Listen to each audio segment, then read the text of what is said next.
data. Suppose we are storing the data, suppose our first data is 10, then the second data element should be integer type data, right? We can insert 15, 20 or any other integer type data, but we can't store some characters or some float type data or any other data type. So stack is a linear data structure which can store similar type of data. Okay, so how we can store the data in stack? If it's a data structure, or we can consider this stack as an open-end container. Look at this. If it's a stack, then this end of the container is open. Why? Because this end will be used for inserting the data item or for deleting the data item. Okay, and another difference between stack and the other types of data structures such as array and linked list is the size of the stack is not fixed. Here, the size of the stack depends on the number of data elements we are going to insert. Suppose initially when the stack was empty, at that time, how we can actually define it? How we can say that this stack is empty? Is there any way for representing it? Or is there any variable that we can use for representing an empty stack? What is the name of this stack?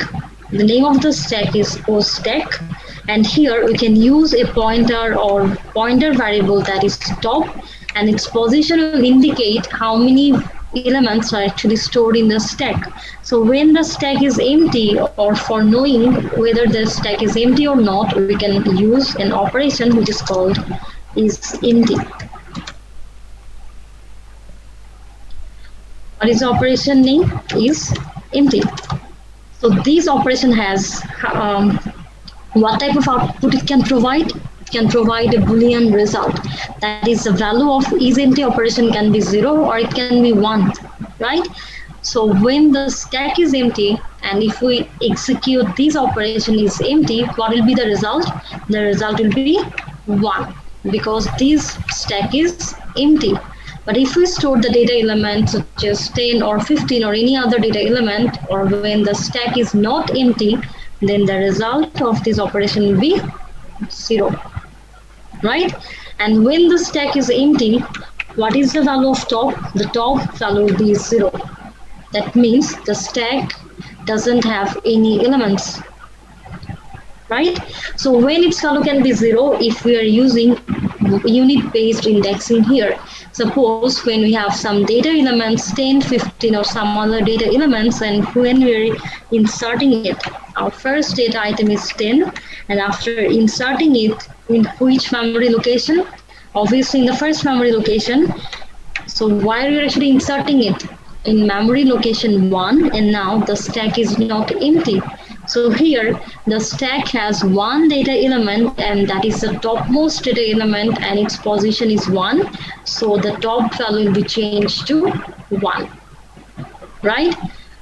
So look at this here. When we are inserting the data item, we are using unit-based indexing. The memory location of the first data item is 1. That's why when the stack was empty, at that time we can represent it by using the value 0 in this variable top. So what will happen if we use zero-based indexing? Suppose 10 is stored in memory location 0. At that time, what will be the value of top? 0. 0. Yeah. So when we are using zero-based indexing, and if 10 is stored in memory location 0, then we can write top equals to 0. And suppose we have performed a pop operation, that is 10 is deleted now. Now again the stack is empty. So how we can change the value of the pointer top? This pointer value should be -1. So when you are using zero-based indexing and when the stack is empty, its value will be -1. But we should actually use unit-based indexing. That's why the value of top can be 0. Is that clear? Clear, madam. And then we discussed about some operations, that is how the data can be inserted and how the data can be removed. Stack is called last in, first out data structure. right? Stack is called last in first out data structure. Okay, so here after inserting some elements such as the second element is 15 and we are inserting it where in memory location 2 and the value of top is 2 because 15 is the topmost element now.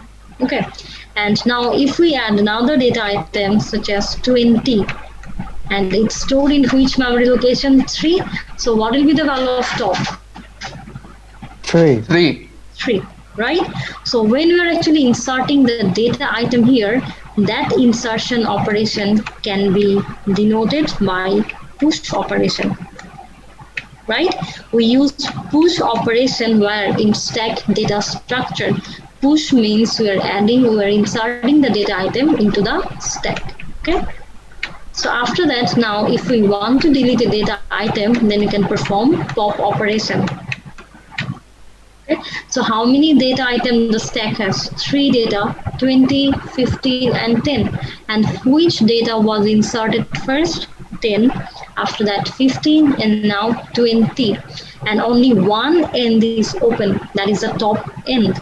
Or we can call it, this is the front end of the stack and this is the rear end of the stack, or we can call it top also. So all the insertion and deletion operation will be performed where? On this top, right? So if we want to delete some data items here, at first the topmost data item should be removed. After deleting 20, then we can delete 15. After that, the first data item can be removed. That's why this data structure is called last in first out data structure. Is that clear? So what is stack? Stack is a list of elements in which element can be inserted only at the top, and how we can remove them. We can remove them in the reverse order, right? Yes, ma'am. If we insert a 10 first, then it will be deleted last.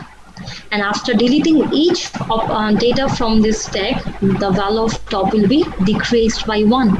Suppose when we were actually removing the data 20 at that time, or after deleting it, the value of top will be 2. 2. After that, when 15 was deleted, now the value of top will be 1 because the stack has only one data item.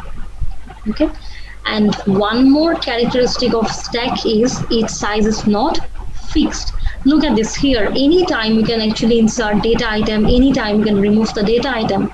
That's why the size of the stack is not fixed. Okay, so how we can actually represent the stack in computer memory? If we want to represent stack in computer memory, obviously we need to declare its size, isn't it? Because when we are declaring a variable as stack variable, at that time we have to mention the size. Otherwise, the computer doesn't know how many memory location it needs to allocate for that variable, right? So how we can actually mention the size? By using array or linked list. Stack can be represented in two ways. One is called array representation and another is linked list representation. So what is array representation? We all know what is array, right? How we can declare Yes, the ma'am. array? Suppose A is a variable, and if we want to store 5 data elements, 10, 15, 20, 25, 30, then we have to mention the size 5 or more than 5. Okay, so this is a way of declaring an array variable. Here the data type is integer. That means in this array A, we can store 5 data and all the data should be of integer type. So when we are declaring stack, when we are representing it as array, at that time we can do the same thing. Suppose here, how many data elements? We have only 3 data elements, right? So all these data, 10, 15, 20, they are integer type data. So the data type can be integer, and suppose the name of this stack variable is stack. And what about its size? Its size can be 3. Okay, so when I mention the size here, that means now the stack cannot take more than 3 data elements. Is that clear? So this is the array representation of stack. And another representation is linked list representation. What is linked list? A data structure where the data they don't need to be inserted or added in contiguous memory location, but we have to create the relationship between two data elements. Suppose this is our first node and this is the second node. How we can create the relationship? By just adding its address, the address of the second data element here in this pointer field. Suppose the first data 10 is stored in position 1 and the position of the second data element is 15. So here if we write the address of the next data element, now we are actually creating the relationship between these two data element. And in linked list, each node is represented by how many fields? Two fields. This is a data field and this is the pointer field. Okay, but in stack, how we can actually store these two information here in the stack? In reverse order. Yeah, very good. In reverse order. Okay. Or suppose we don't have this representation, we don't have the linked list representation, we don't know which one is the first data element. So at first we can organize our stack. After that we can just remove the data from the top and then we can create the linked list. But here we have to store the data as well as the position of the next data, right? So here what should be the value of this pointer field? The value should be 0, because when we are actually inserting 10, at that time the stack was empty, isn't it? And when we were actually inserting the data item 15, already the stack has one data element, that is 1. So here we can write the address of 1 of the previous data element. And our third data element is 20, and when we are actually inserting it, at that time the topmost data element was 15 in memory location 2. So here we can write the address 2. So this is a linked list representation of stack. Okay, and this was actually our previous class discussion. So do you have any question in this discussion? That what is stack, how we can represent it in array or in as linked list, or what is actually push or pop operation? Do you have any question? Okay, so now we know what is stack, or we know how we can store the data in it, or how we can remove or add the data. Now the next question is why we can actually use it. Because for storing the data we usually use array, right? So why actually we need to use stack, where the operation, I mean all the operation can be done only at one end, right? And the data element can be removed in the reverse order. So can you tell me where, in which field or in which area we can actually use stack?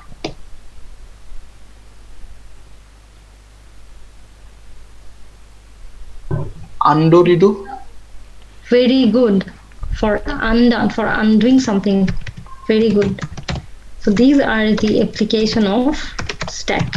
So the first application is for performing undo operation. Just give me a minute.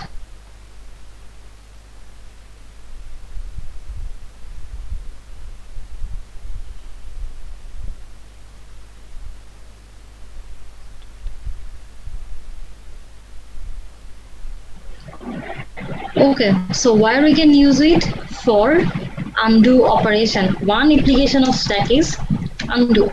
What is undo? Suppose we are using a word processor or we are writing something. After writing it, suppose A, B, C, D. And now if we press Ctrl Z, then what will happen? After writing these 4 characters A, B, C, D, if we press Ctrl Z once, then D will be deleted. Then if we press Ctrl Z again, then C will be deleted, right? And then if we press Ctrl Z one more time, then B will be deleted. After that, A will be deleted, right? So in undo operation, how the data item can be removed? The last data item will be removed first. Okay, suppose this is our stack and we are writing something. At first we have written A, so that A can be stored in the stack. Okay, so A is stored in location 1 and the top value will be 1. So after that we can store B, right? Where you can store it at the top of the stack, and this is the top of the stack. Okay, so here we can store the second data element, that is B. B. After that, the third data element C can be stored. Okay, so suppose now we want to remove the data A. How we can do it?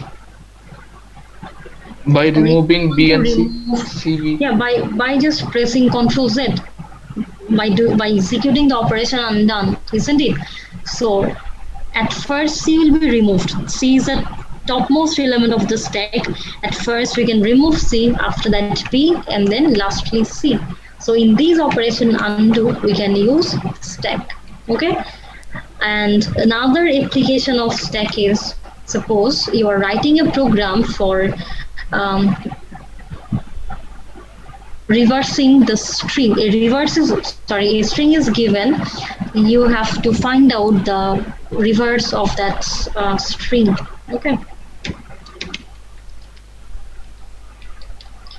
you are taking the input in this way. Suppose this is your input A, B, C, D, E, but you want to print the output in the reverse order, that is E, D, C, B, A. How you can do it? When you are taking the input A, B, C, D, E, and you are taking input one by one, at first A will be taken, it will be stored in position 1, then you can take B, after that C, okay, and then we can take the input D, and lastly we can take E, right? So these are the data that we have stored in the stack. Now if we want to print the same string but in the reverse order, at that time we can use a stack. I mean, we can store the same data in array or in linked list also, but what will happen if we use stack? We can easily retrieve the data in reverse order, because in stack all the operation can be done where? In the rear end, at the top of the stack. So if we retrieve the data item, at first we can retrieve E, after that D, and then C, then B, and lastly A, right? So for reversing a string we can use stack data structure, and there are some other applications of stack, such as we can use it in recursion, or in recursive functions. We can use it in balancing the parentheses, but the most commonly used application of stack is Undo. translation of, sorry, No, ma'am. what you said? No, ma'am. I think that that is undo. Undo feature. No, actually here we will mainly discuss about the operation translation. That is how we can convert an arithmetic expression into another one. So this is another application of stack, that is translation of arithmetic expression. So what is expression? What is expression? Equality. It's just collection of operand and operator. And what is operand? Operand is the variable which can take value. Suppose A plus B into C. What it is? Is this an expression? Yes, because some variables and some operators are related to each other, right? Here we have taken how many operands? These A, B, and C. These are called variable or operand. Why? Because these can take the data, and on these variable we can perform the operation. And what type of operation we can perform on these operand? We can perform this Arithmetic. plus operation and multiplication operation. That's why these are called operator. This plus and multiplication, these are called operator, right? So when we are organizing the variable with the operators, that will be considered as an expression. Now tell me what type of expression it is, because the expression can be arithmetic expression or it can be logical expression, isn't it? The expression can be of two types. One is arithmetic and another is logical expression. So what is the Yes, ma'am. basic difference between arithmetic expression and logical expression? What is the Ma'am, Sequential. main? logical. Sequence. Sorry? sequence. In Sequence. arithmetic expression, you have to follow the sequence first. First bracket work done first, then second bracket. Okay, but we can actually maintain the precedence level in logical expression also. But what is the main difference? The main difference is in logical expression, the output is always will be a Boolean output that is only true or false or 0 or 1. The output of a logical expression is always a true or a false, but the output of an arithmetic expression can be any numbers, any numerical value we can got after executing an arithmetic expression. That is a basic difference between arithmetic expression and logical expression. And another thing, we can use the same expression as the logical expression, but at that time this plus operator will be considered as OR gate, and this multiplication operator will be considered as AND gate. In logical expression, we can use the same symbols, but these symbols will be used as gates. Okay, so in stack, we mainly will discuss about arithmetic expression. Okay, so when we are writing this arithmetic expression, look at this, A plus B into C. How many operands we have in this expression? 3 operands, A, B, and C. And how many operators we have? 2 operator. One is plus and another is multiplication, right? And how we can read this arithmetic expression? We can read in this way, A plus B into C. And if we use a parenthesis here, it means that at first we can perform the operation inside the parentheses, A plus B. After that, with this result, we can multiply the value C. We can multiply the value of the variable C. Suppose A equals to 2 and B equals to 5 and C equals to 3. So what will be the output of this arithmetic expression? Obviously we'll get a numeric result, right? So here, which operation will be executed first? The operation inside the parenthesis. So 2 plus 5 equals to 7. After that, we can multiply the result of the first operation with the value of C. Here C equals to 3, so 7 into 3 equals to 21, right? So that means this plus operator is related to which operand? A and B, right? And this multiplication operator is related with the output of A plus B and with C, isn't it? Yes.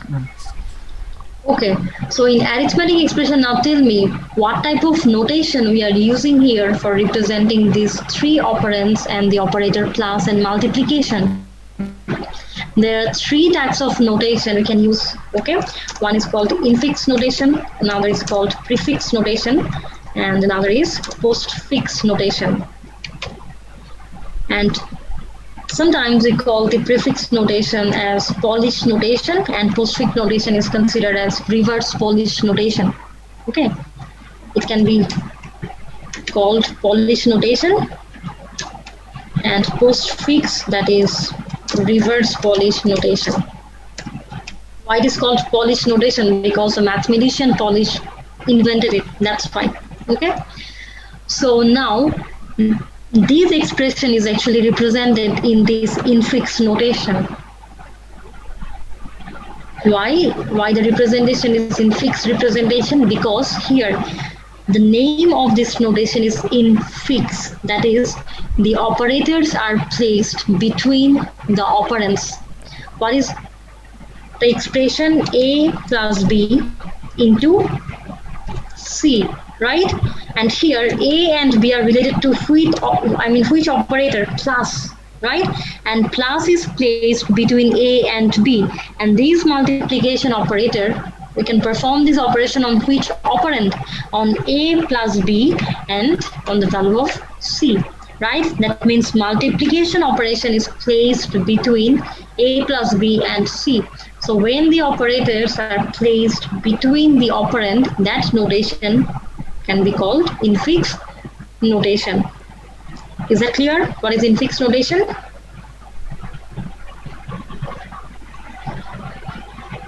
Hello, Yes, can ma'am. you Me. Ma'am, please repeat again, please. Okay, so the expression that we usually use, it's actually infix notation. Why it is called infix notation? Because here these operator plus and multiplication, they are placed in between the operand. Here plus operation will be done on the operand A and B, and plus is placed between the operand A and B, right? And another operator is multiplication, and we are going to execute this operation on which data, on the data of a plus b and the value of c, C. right? That's why multiplication operation is placed between a plus b and c, and this notation, this type of representation is called infix representation. Okay, so by Okay. using stack we can actually convert the expression which is represented in infix notation into prefix or into postfix. But before executing this operation, we need to know what is prefix operation and what is postfix operation. But I think you already got the idea. That is what I mean. What is prefix and what is postfix notation? If infix means placing the operator between the operand, then prefix means place the operator before the operands because it's prefix. Place the operator before the operands. And what about postfix? Place the operator after the operand. Suppose for the same expression a plus b into c. Now if we want to represent it into prefix notation, how we can do it? The expression is a plus b into c. So which notation we are using here? Infix notation. Yes, ma'am. So how we can convert it into prefix notation? Prefix, that means place the operator before the operand, and here plus is associated with the operand a and b, so now we can write it before the operand a and b, plus ab. And for partial translation we can use the brackets. We are using brackets, that means this is not the final state, this is not the final step of this conversion. If we want to convert this expression into prefix notation, then the operator should be placed where? Before the operand. And here a and b, these are two operands related to plus operator. That's why plus is placed before a plus b. Then into c. But still, this multiplication is between two operands, so it's not prefix notation. How we can change it? Look at this here. 7 is the result of a plus b, and 3 is the value of c. That means we can execute the operation multiplication on a plus b and on c, right? So these multiplication operators should be placed before plus ab and before Yes, c. ma'am. So can you just write multiplication then plus ab, after No, that? ma'am. Can you write it? Uh, ma'am, we should use the third bracket or Yeah, in the final state of the translation, you don't need to use the third bracket. When we need to do it? When the translation, when we are doing partial incomplete. translation. Yeah, when it is incomplete. Is that clear? What is prefix notation? Just placing the operand before it's related, before the operand. Okay, and the same notation can be translated in another notation, that is postfix.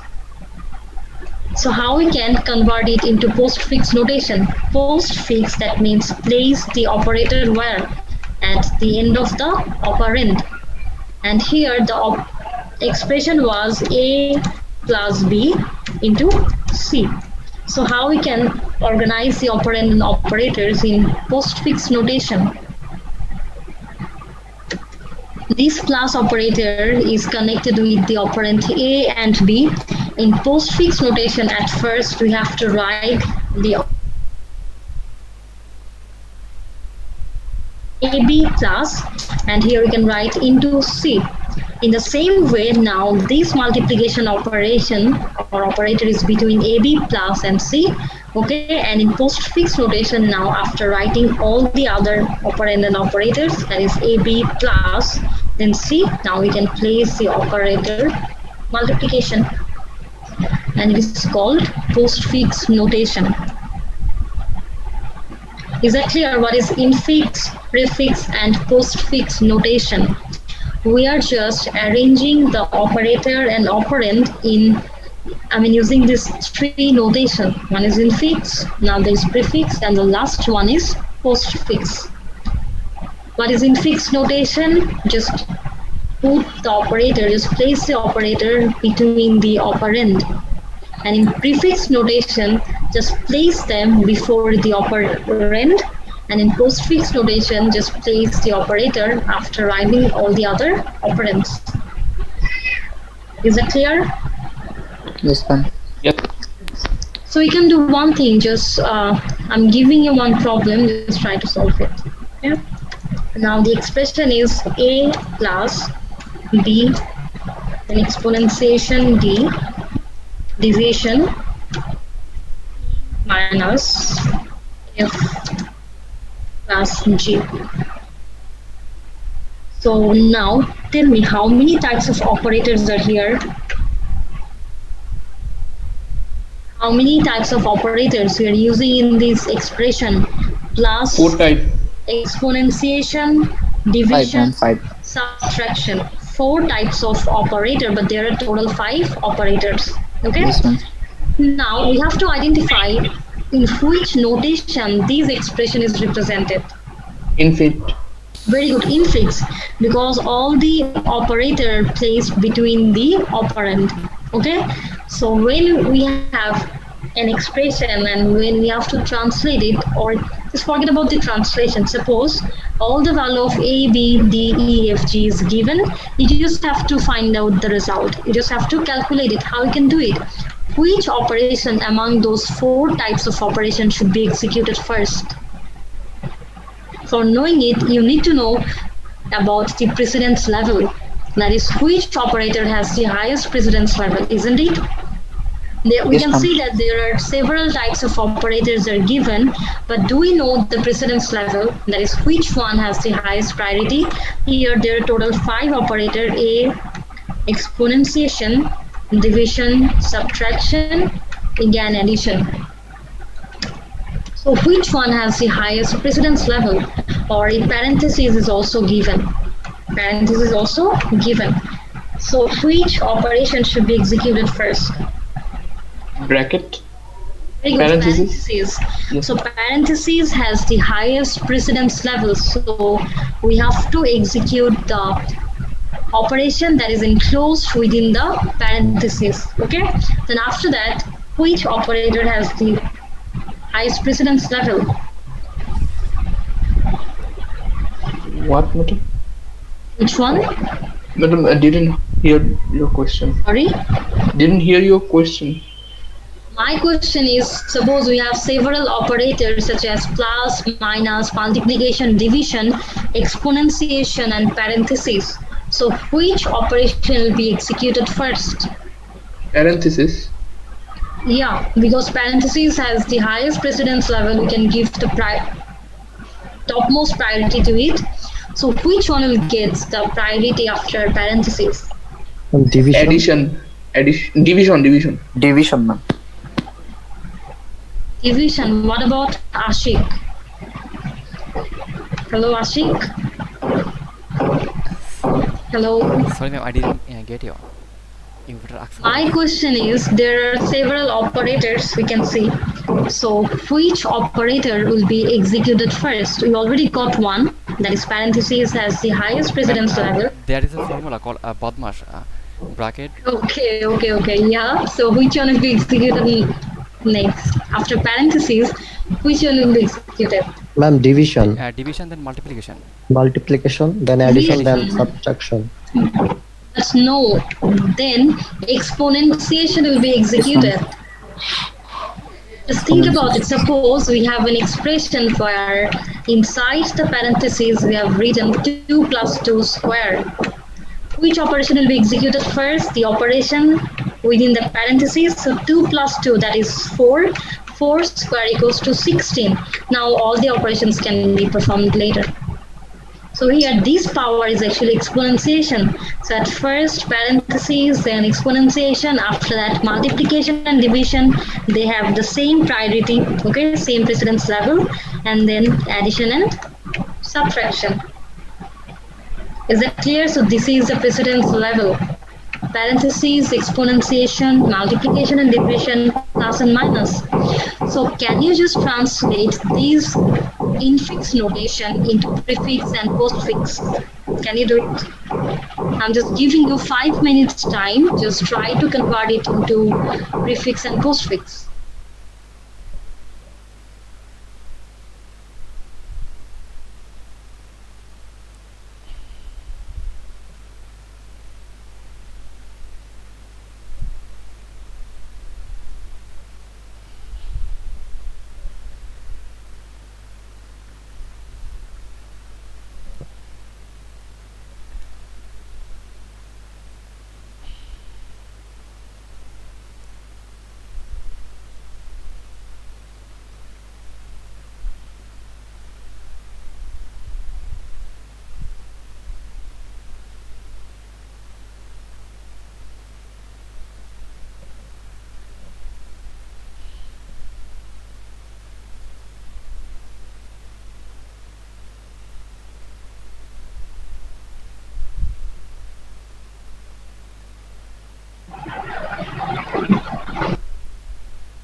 Just try to convert it in prefix and postfix, and you know the precedence level now.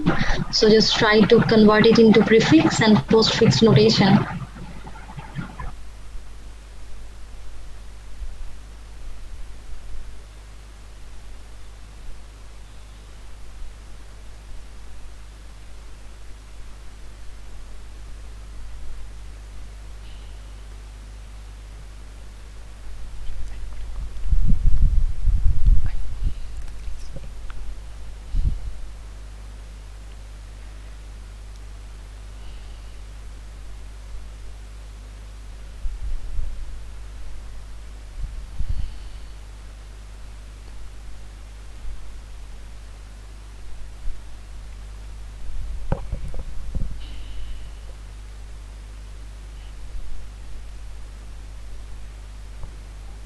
Hello?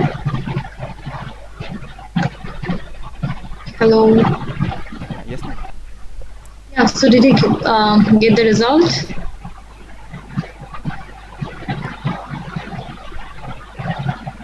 At first, we have to convert it into prefix notation.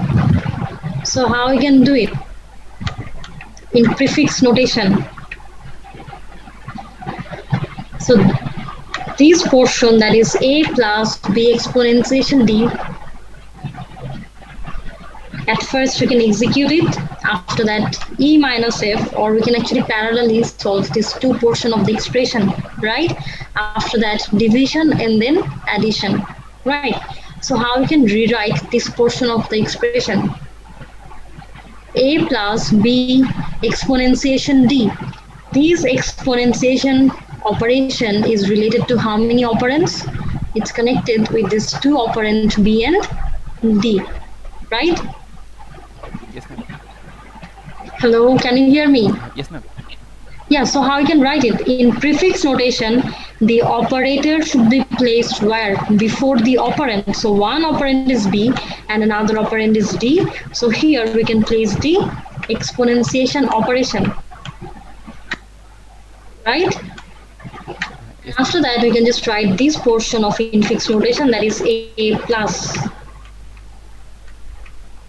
Okay, now the next portion is e minus f. So e and f are related to which operator? Minus, so just write minus, then e, f, after that plus g.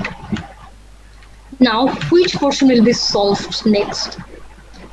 This one, Still, these operation is closed within the parentheses. So here we have to perform an addition operation on which data, on which operand. With this one, we can now consider it as one operand and A is another operand, so plus operator should be placed before A and the other operand, that is exponentiation, B and D. Is that clear? Yes, ma'am. And now we can write it, that is minus EF then plus G. Okay, now we can consider this as one operand and this is another operand, and the operation between them is division. So where we can place it before these two operands, so division, then plus A, exponentiation, B, D, that is our first operand, and the second operand is minus E, F. Okay,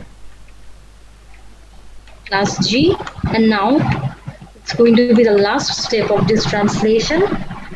So this is the first operand and G is the second operand. So what will be the final step? Plus, right? And then division, again plus A, exponentiation, B, D, then minus E, F, after that G.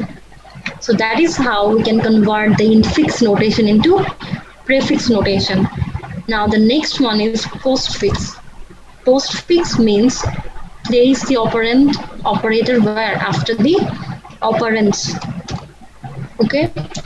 So what will be the first step of the translation?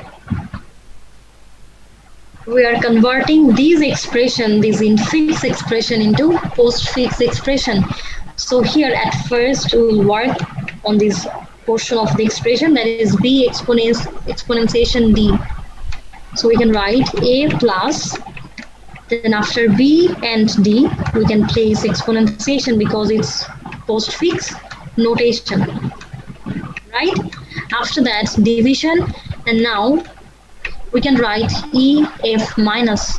In postfix notation the operator will be placed later after the operand, so EF minus and then plus G. So this is the partial translation, or the translation is not done yet, that's why we're using the third bracket, or simply you can call it bracket. So what will be the next step? Now A is one operand and this is another operand, so where we can place plus? After the D. After A and the second operand. So the first operand is A, then B, D, exponentiation, then A. After that you can write plus. So now this is our first operand, and here we can just write EF minus. Ma'am, do we have to write A twice? Sorry, you have to write A twice. In the beginning there is A. the beginning. In the second line, A, B, Yes, D, ma'am. parenthesis A plus. So A is coming twice. Oh, sorry. Thank you, Ashik. That was my mistake. Okay. So A, then BD, exponentiation, then plus. Okay. Now next step. This is one operand and EF minus is another operand. So we can write the first operand, then A, B, D, exponentiation plus. After that E, F minus. Then we can place division, right? And again, these operand and the operand G, how they are related by this plus operator. So we can write G here, after that plus. And this is the postfix notation of the given infix notation. Clear? Yes, ma'am. Yes, ma'am. So do you have any problem or confusion in this topic, that how we can translate the expressions from one dimension to another? Okay, so now we can solve the problem in another way. That is, suppose postfix notation is given.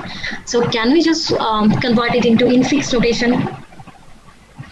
Now the data, the expression will be given in postfix notation. So I'm just writing it here. A, B, D, then plus multiplication, then E, after that division, then F, G, H, exponentiation, then plus, then multiplication, and then minus. After H, there will be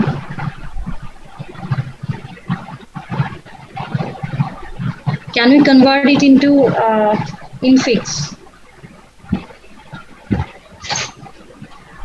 Here we can add another operand.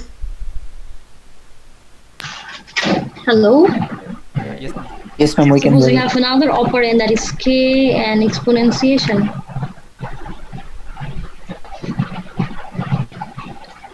Now this expression is given in which notation? We can see that all the Postfix. operands, all the operators are written after the operand. So this is given in postfix notation. We just have to convert it into infix. I'm writing the expression again because it's not clear actually.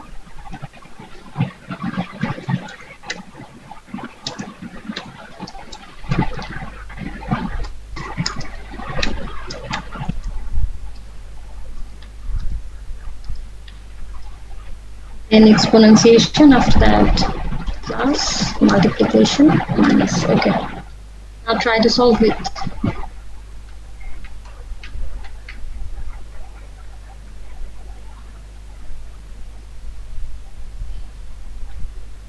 So from where actually you can start? From this expression, we can say that it's given in postfix notation because the operators are placed after the operand. But from where actually you can start?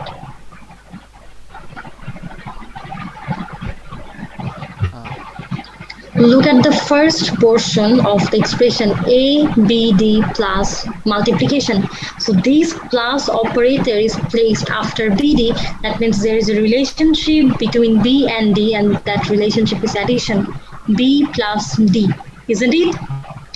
And then we can Yes, ma'am. see a multiplication operator, and we have another operand a. That means the relation will be a into b plus d, right? And after that, we have another operand E, then division, which means that these two operands are related with this division operation. How? We can write A into B plus D, then division E, isn't it? Yes, ma'am. Yes, ma'am. It's actually, you have to practice it, then these things will be, it will seem easier, okay? Suppose you just have to find out which operator are connected with which operands. So Yes, here ma'am. at first we can write this B plus D, right? B plus D, because this plus operator is closest to these two operand. After that we can see a multiplication operation here, and now we can write A into B plus D. Now we have another operand E, and then the next operation is division, which means that this operand and the operand E is related by this division operation. So we can write A into B plus D division E, right? Now we have several operands, but we don't have any operator. We have all the operators here. Suppose we have only one operand F, after that we have one operator. That means that operator and this operand is related with the previous operand. But here we have some operands, that is F, G, H, K. After that exponentiation, then plus, then multiplication, and then minus, right? And Yes, always remember that, suppose here this exponentiation operation is connected with, or it's written after K and H, which means that this exponentiation operation is placed between H and K. And after that you can see another operator plus, that means it has some connection Before H. between H, exponentiation K and G, right? After that multiplication, that means it's related with if, and then this part of the expression and this part of the expression Minus. are connected with minus. So you have to actually find it out which operator are connected with which operands. Isn't it? Yes, ma'am. So Yes, ma'am. from this point we can say that H and K, how are they related? Exponential. Exponential, ma'am. H exponentiation K. After that we have an operator plus and the G. variable is G, which means that G G plus H exponentiation K. And then multiplication F, that means this whole term can be multiplied by F. F multiplication F. Now we can separate this two term by the operator minus. So in this way, the expression can be converted into another. So what do you think? Is it difficult? No, ma'am. Just need I to don't think practice. so. You No, just ma'am. have to practice it. You just have to practice it. Okay. So in the next class, we'll discuss about how stack are related with this. How the stack can help us in accomplishing this. Translation. Okay. All right. How we can use stack for converting one notation into another notation. So now please respond. One Nasir Raihan.